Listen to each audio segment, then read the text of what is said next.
지금 상당히 이제 위협을 느끼는 것이 이 소수민족들이 독립해 나가면 어떻게 될까라고 하는 걸 상당히 신경 쓰는 거죠. 지금 중국사의 강력이 이렇게 거대하다라고 말하지만 이 중에 이제 중국의 한족들, 하와족들의 땅은 현재 중화인민공화국 땅의 36%밖에 안 됩니다.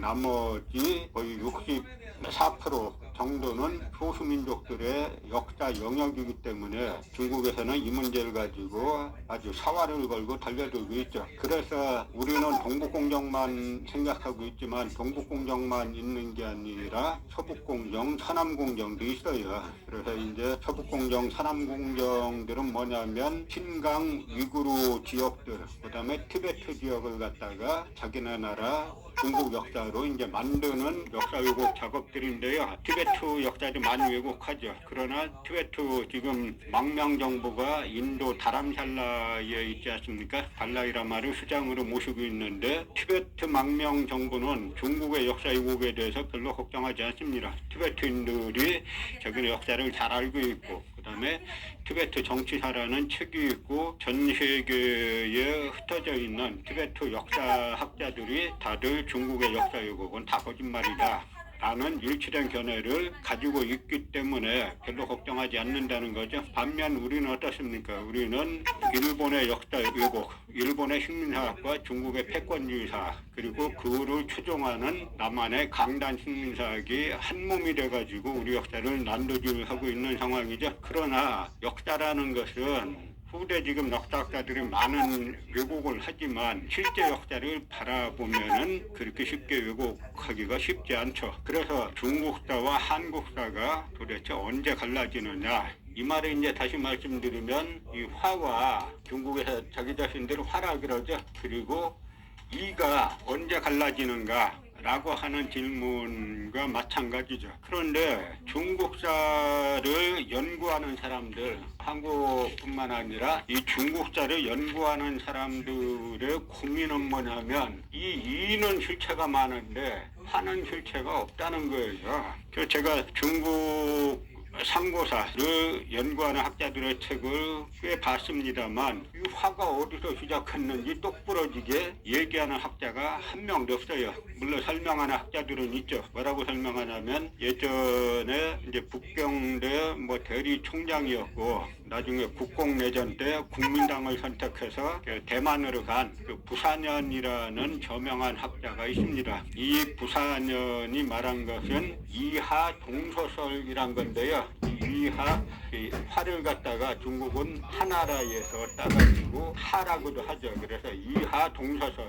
이 말은 뭐냐면 이는 동쪽에 있었고 하는 서쪽에 있었다라고 하는 건데 이 하가 결국은 주나라를 말하는 거예요. 근데 주나라도 중국 사료로 보면 뭐라고 되어 있냐면 서이라고 되어 있습니다. 주나라도 이기 때문에 이 부사년이라는 학자가 엄청 공부를 해가지고 이하 동서설이란 걸 만들어냈지만 별로 쓸데가 없는 거죠. 그 다음에는 요 최근에는 중국의 비교적 젊은 학자인 이화라는 사람이 있는데 이화라는 사람이 이하 선후설이란 걸 만들어가지고 이가 먼저 있었고 그 다음에 하가 중앙아시아를 비롯한 딴 지역에서 왔다라고 하는 걸 이론으로 만들어냈는데 이것도 역시 과연 화가 어떻게 형성됐나 라는 거를 제대로 설명하지 못하고 있다는 점에서 결국 식민사학처럼 후대에 만들어진 역사에 불과하다는 겁니다. 먼저 결론부터 말씀드리면은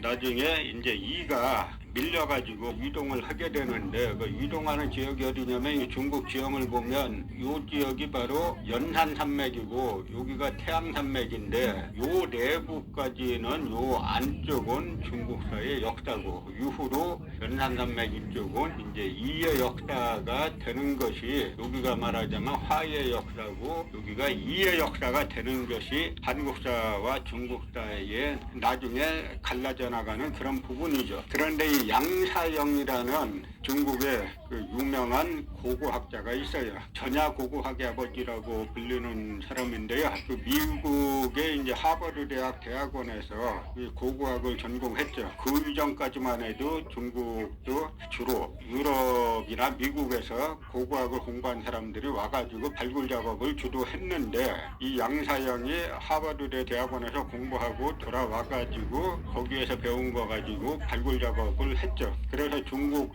전야고고학, 그러니까 들판 고고학의 아버지라고 불리는 인물인데요. 이 양사영이 누구냐면 그 양계초의 아들이에요. 그 양계초는 청나라 말기 이제 민국 시기에 유명한 정치가이자 사상가이자 학자이기도 하죠. 그러니까 이 양계초라는 인물이 중국의 새로운 사학, 신사학이라는 걸 제창하고 나왔는데, 거기에서 역사란 무엇인가 라고 말하면서 역사가 뭐냐면 학문의 가장 넓고 깊은 것이 역사고, 또 그리고 뭐냐면 바로 애국심의 정수다 라고 그렇게 말을 했어요.